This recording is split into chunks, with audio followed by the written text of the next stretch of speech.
I think what pulls it all together is that no one person did any of that.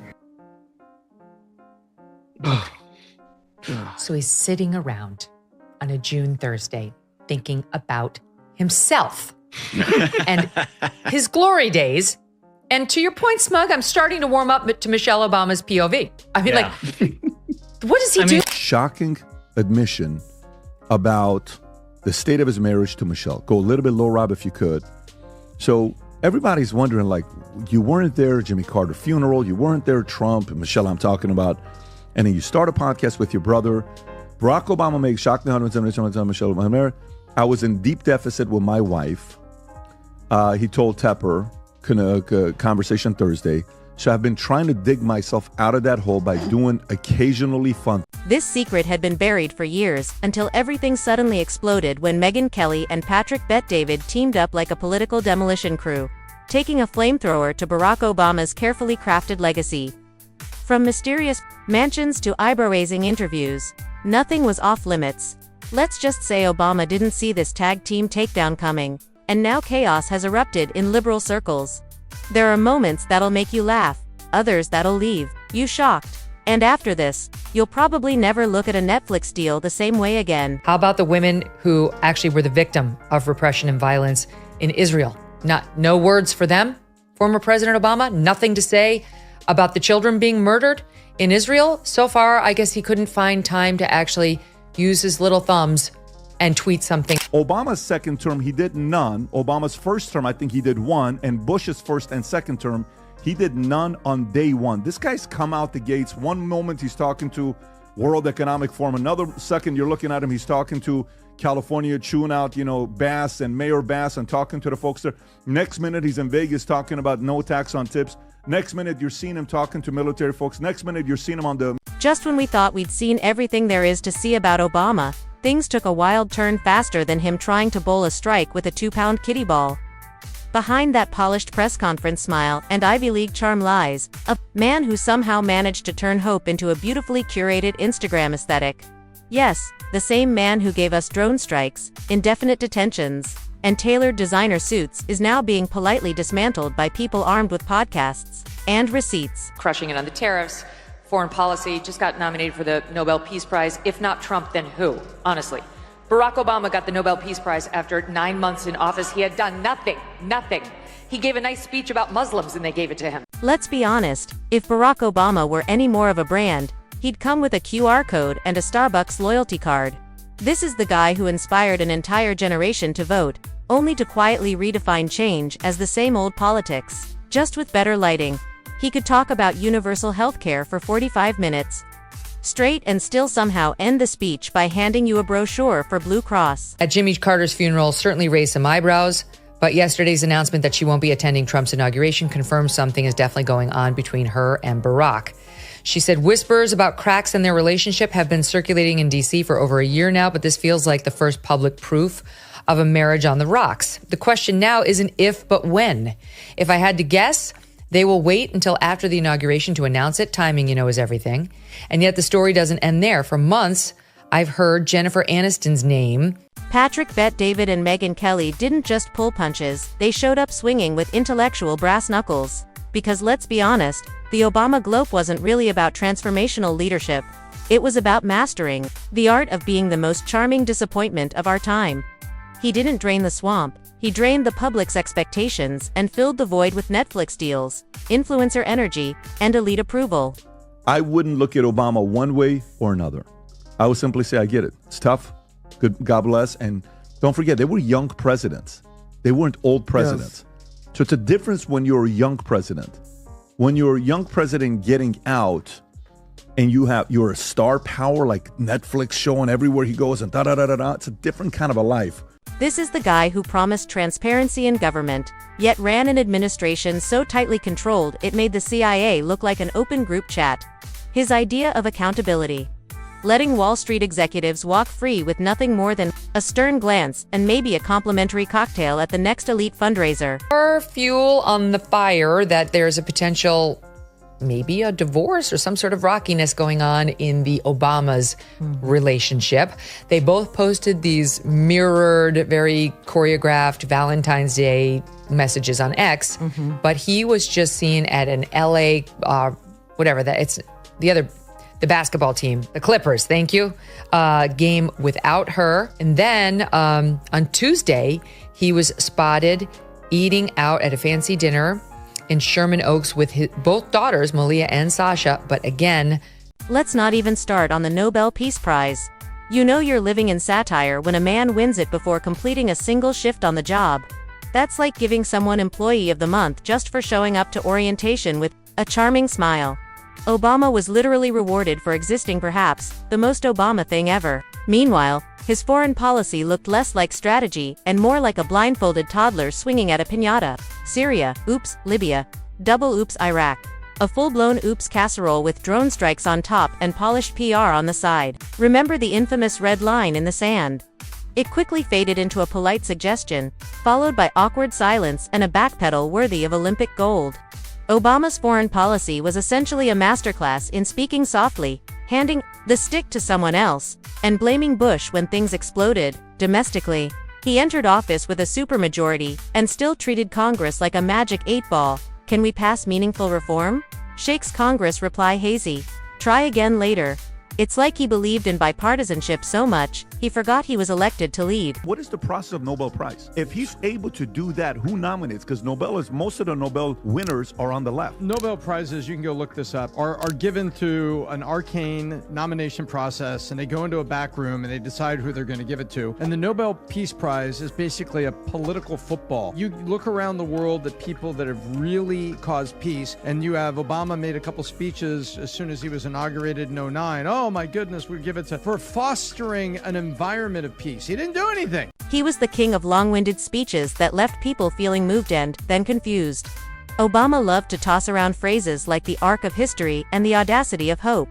But by the end, you weren't sure if you were inspired or just politely hypnotized. 30 minutes later, you'd come to and wonder why your taxes went up and your health insurance now included a deductible for existential dread. Patrick Bet-David didn't just peel back the curtain. He ripped the whole stage off its hinges. The truth. Obama wasn't a savior. He was the guy who spoke like Gandhi and governed like a slightly more self-aware Nixon. All hope, no hustle. All charisma, no concrete. The man could have sold sand in a desert and convinced you it was a revolutionary, anti-heat innovation. And then came Megyn Kelly, dissecting the Obama aura with the precision of a surgeon and the sass of a real housewife at a reunion special. Eventually, someone had to ask why the most transformative president left behind a nation that looked eerily similar to the one he inherited, only with better phone cameras and way more identity politics. Obama gave us, yes we can, but followed it up with, actually, Congress said no, so never mind. His legacy.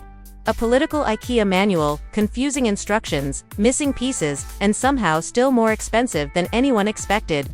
Remember that fantasy about a post-racial America? He floated it like a helium balloon, then quietly let go while the country erupted into Facebook flame wars. He didn't fix the race conversation, he rebranded it with Helvetica font and ambient music. Which is enough money, according to the Obamas. 70 million? Because public reports estimate that is their net worth. Parlayed on the back of Barack Obama's 14 years of holding political office. He did not spend 50 years in government service. He did a stint in the Illinois State Senate. He did a couple years in the U.S. Senate before he ran for office and won. All right, then he did 2 terms as president. And off of that, he's made himself over $100 million. Almost $100 million, probably over, to be honest. We don't know all of the earnings. And economically, let's just say Wall Street probably slept better under Obama than they did under most Fortune 500 CEOs. He bailed them out faster than a drunk friend in a Vegas jail.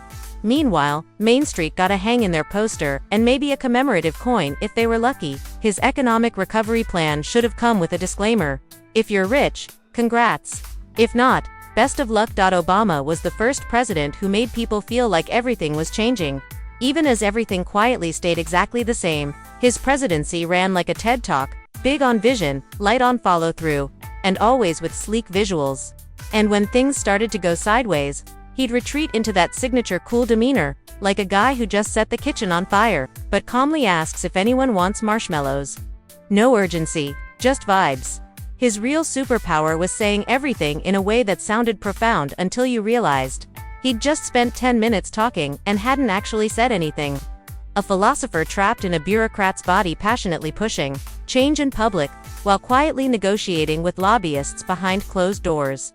Remember the healthcare rollout? It felt like trying to stream Netflix on dial-up while someone yelled, "Yes we can," into the void. Sure, millions gained coverage. But millions more got dropped, re-enrolled, and confused into oblivion. It was like enrolling in a government escape room X'd. You didn't escape. You just ended up paying more. For less. They own count 'em, four luxury properties. A home in Martha's Vineyard, estimated to be worth some $20 million. In addition to properties in Washington, D.C., reportedly bought for $8.1 million, a beachfront home in Hawaii, reportedly bought for $8.7 million, and a home bought in Chicago for $1.65 million. Is that more than you need, Mr. Obama? Obama's presidency was the ultimate slow burn, less like a firework, more like a scented candle. Calming, pleasant, and ultimately ineffective at lighting up the room when things really got dark. He gave the nation hope, then handed over the controls to a team of technocrats, hedge fund executives, and Silicon Valley visionaries who promptly turned your full-time job into a freelance hustle and your pension into a skills-based side gig. Meanwhile, the media adored him like he had personally invented the alphabet. Policies went unchecked. Decisions went unscrutinized. And everyone just nodded along because he made everything sound so reasonable. It was like being gaslit by a guidance counselor. He didn't need to shout, his followers did the shouting for him. Obama weaponized politeness. He turned cool detachment into a governing style. If inaction were an art form, he'd have a permanent solo exhibit at the Louvre. And let's not forget the surveillance state. Obama didn't just expand it, he perfected it. You weren't just being watched. You were being watched politely, with full legal documentation, and probably a thank-you-for-your-cooperation email. Guantanamo, still open. Troops, still deployed. Lobbyists, thriving. But hey, he looked good doing it, right? That's the Obama legacy. A presidency curated like an Instagram feed, filtered, flattering, and always 2 steps removed from reality. A new movie comes out. What's the name of that movie? Civil War. Leave the world behind. Our power grid in America hasn't been updated. 75% of it hasn't been updated in 50 years. And you're kind of talking about that. Then you're pinning whites against blacks. There's a line in the movie that says, "Dad, you know if something goes down, we can't trust these white people. I know that's something both you and Mom agree on." Why do you put that line in the movie, Barack? And you were helping with the script. Why would you put that in the movie? Why would you put that in the movie? Barack, weren't you the same guy that gave a talk at the DNC in 2004 about bringing people together? What happened to that? Obama didn't destroy politics, he rebranded it into a boutique lifestyle brand. Less of a commander-in-chief, and more like an influencer-in-chief. What did we really get for it? 8 years of policy dressed in poetry and accountability wrapped in elegant ambiguity.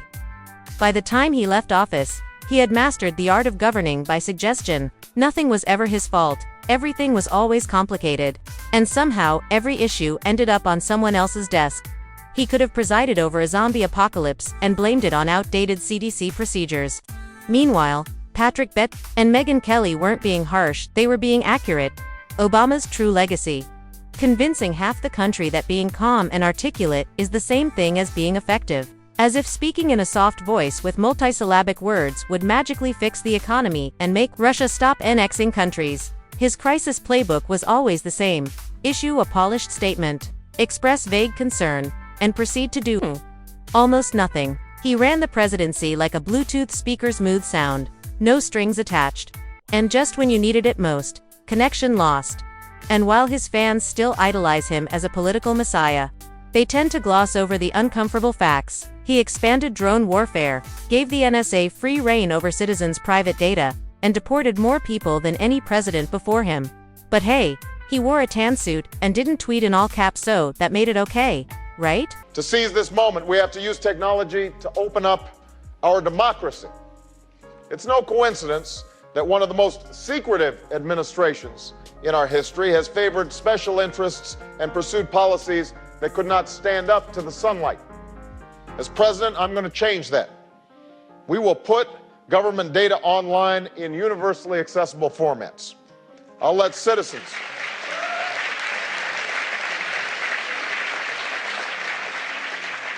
I'll let citizens track federal grants, contracts, earmarks, and lobbying. Obama's legacy is like a BuzzFeed article, catchy, easy to digest, and a bit hollow once you move past the headline. He promised to transform Washington, yet ended up becoming its most articulate and well-dressed spokesperson. Far from being an outsider, he was the ultimate insider, just with better lighting and smoother delivery. When Megyn Kelly and Patrick Bet-David laid out the receipts, it wasn't just criticism, it was catharsis. They said out loud what many had quietly suspected. Behind the poetic speeches and polished charisma was a man who played it safe, sold it brilliantly, and left the real reform for someone else to attempt. He governed like he was writing a memoir, in real time, each moment calculated. Every quote refined, and each policy vague enough to be interpreted any number of ways. He didn't drain the swamp. He curated it for Instagram. Barack Obama didn't rewrite the rules, he just added background music that made the same old playbook sound inspiring. He gave Americans the illusion of forward motion while subtly steering the same course as those before him.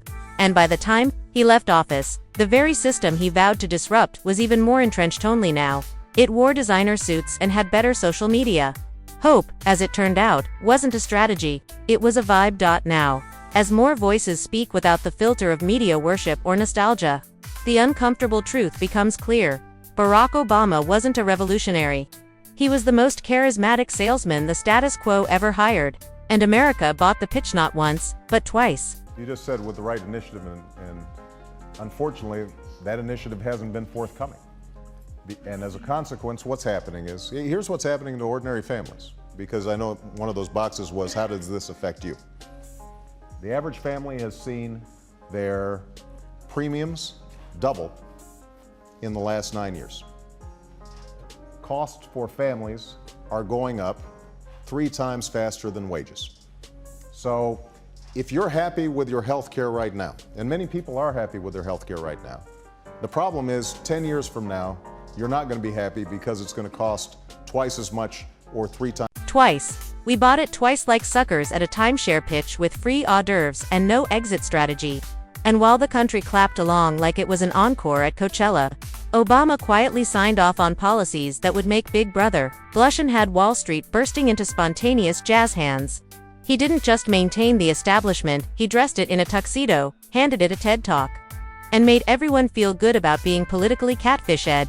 The man walked out of office with a Nobel Peace Prize, a Spotify playlist, and an economic inequality record that looked suspiciously like a Wall Street Christmas bonus report. And yet, to this day, people talk about him like he was a philosopher king floating above politics, when really, he was just the guy who sold you "Yes, we can," and then outsourced the instructions to a broken fax machine. So yeah, when Megyn Kelly and Patrick Bet-David start torching the Obama mythology, it's not slander, it's community service.